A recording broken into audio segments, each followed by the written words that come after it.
Halo guys, bersama Cak Bio di KOS. Nah, kali ini kita akan melanjutkan pembahasan UNER. Persamaan mitokondria dan kloroplas. 1. Memiliki dua lapis membran. 2. Mengandung DNA dan ribosom. 3. Membran dalam mengalami pelipatan. 4. Membentuk ATP. Nah, untuk menjawab soal kali ini, kita akan menyimak dulu pembahasannya ya. Nah, jadi untuk organel itu merupakan bagian di dalam sel yang terbungkus membran. Dan tentunya ini dimiliki oleh semua sel eukariot, ya, tidak dimiliki oleh prokariot. Tapi ada beberapa organel itu yang ada di organisme satu, tidak ada di organisme lainnya. Nanti itu akan kita pelajari pada soal yang berkenaan dengan biologi selnya ya. Nah, di situ kita akan membahas pada organel yang pertama ada mitokondria, dan yang kedua ada kloroplas.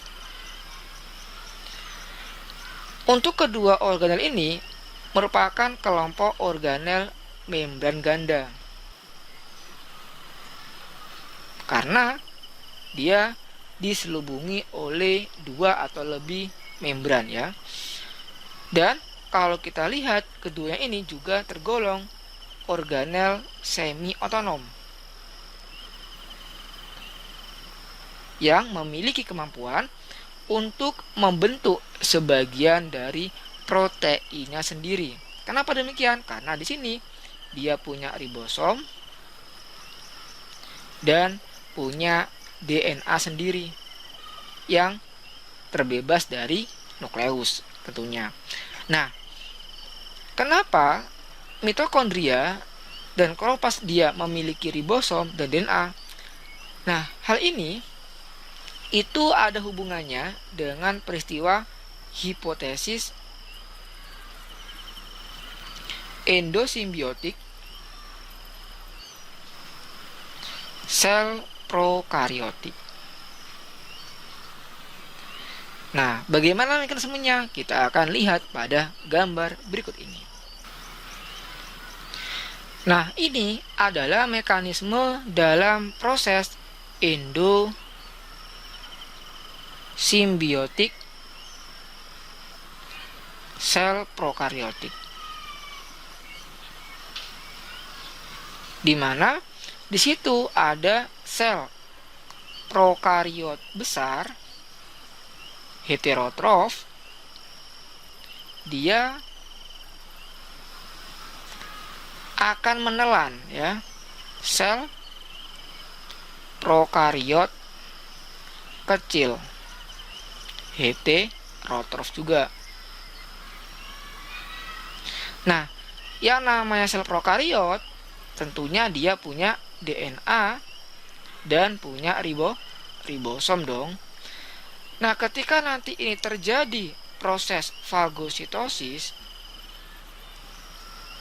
oleh sel prokariot besar, maka di situ ternyata pada sel prokariot kecil ini tidak dapat dicerna oleh sel prokariot besar, sehingga dia hidup di dalam sel prokariot yang besar.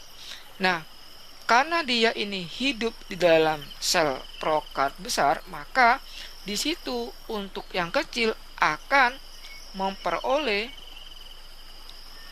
nutrisi bagi aktivitas metabolismenya dari mana? Dari sel prokariot besar.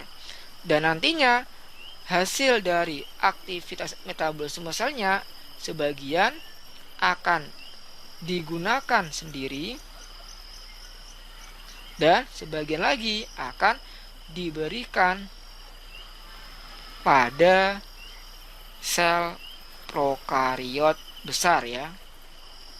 Nah, sehingga di sini akan terjalin suatu hubungan kerjasama di dalam sel tersebut. Makanya disebut endosimbiotik. Nah, lama kelamaan dari situ maka yang kecil ini akan tumbuh besar ya di dalam sel yang besar.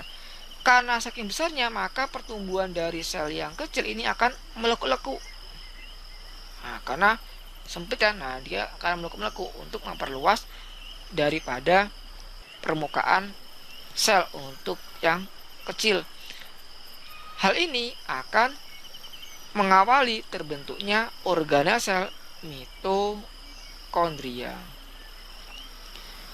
Dan ada pula di situ belum nyampe membesar, ternyata untuk sel prokariot yang besar tadi ini dia memakan lagi sel prokariot kecil lagi yang sifatnya adalah autotrof. Nah, apabila ini terjadi fagosom atau terjadi fagositosis, maka untuk sel prokariot kecil yang autotrof ini akan ditelan. Nah, ditelan sini. Kemudian di dalam lagi akan ditelan lagi oleh yang kecil lagi, sehingga nanti untuk yang prokariot kecil ini akan hidup di dalam sel prokariot kecil yang hidup di dalam sel yang besar. Nah, jadi di sini ternyata untuk sel prokariot kecil yang hidup di dalam sel prokariot besar ini tidak dapat mencerna juga. Sel prokariot kecil autotrof, sehingga dia akan membelah biner. Ini membelah biner lagi. Nah, terbentuklah tumpukan atau banyak sel prokariot kecil autotrof di dalam sel prokariot kecil heterotrof yang hidup di dalam sel prokariot besar. Nah, inilah akan mengawali terbentuklah organel sel yang bernama kloroplas. Nah, karena keduanya ini dia terbentuk dari sel prokariot, maka dia akan memiliki sifat yang sama dengan sel bakteri. Di mana pada sel bakteri dia memiliki kemampuan untuk membelah secara biner. Nah, begitupun pada organel mitokondria misalkan, dia juga bisa membelah diri secara biner. Nah, makanya terdapat perbedaan antara orang biasa dengan atlet ya. Atlet karena dia membutuhkan banyak ATP, maka untuk mencukupi kebutuhan ATP di situ mitokondrianya akan membelah sehingga dihasilkan banyak ATP. Sedangkan kalau orang biasa karena kebutuhan ATP-nya tidak sebanyak orang atlet, maka untuk mitokondrianya jauh lebih sedikit dibandingkan pada orang atlet. Nah, seperti itu ya. Oke, kita akan kembali pada soalnya. Persamaan mitokondria dan kloroplas, cari yang sama ya. 1. Memiliki 2 lapis membran. Memang dia dikelompokkan sebagai membran ganda. Tapi ingat ya, membran ganda ini dia adalah sebutan bagi organel-organel yang memiliki 2 lapis atau lebih dari 2 lapis membran. Kalau kita lihat dari visualisasi endosimbiotik tadi, untuk mitokondria dia hanya memiliki 2 kompartemen membran ya. Yaitu yang pertama ada membran luar dan ada membran dalam. Nanti membran dalam yang meleku dinamakan dengan krista ya. Nah, tapi ini tetap membran dalam ya. Oke, kemudian bagaimana kalau kloroplas?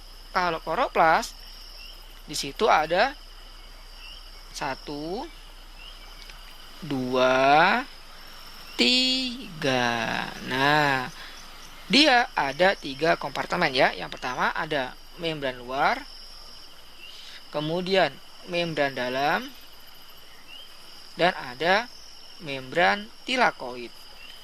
Nah, jadi ada 3 ya, maka ini kurang benar. 1 salah, maka 3 juga salah ya. Yang kedua, mengandung DNA dan ribosom.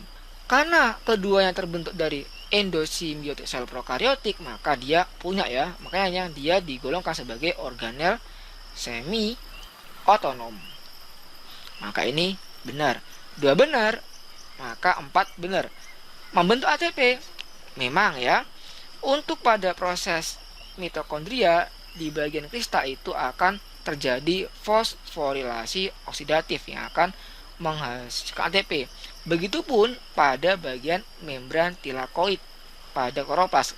Di sana akan terjadi fotofosforilasi yang menghasilkan ATP juga. Maka untuk jawaban soal kali ini adalah 2 dan 4 yang Charlie. Oke, ngono wayo, tarik ulur semangate. Terima kasih sudah menonton. Jangan lupa like, subscribe, dan share ya. Apabila ada perbedaan pendapat atau masukan, silakan komentar di kolom komentar. Bye-bye.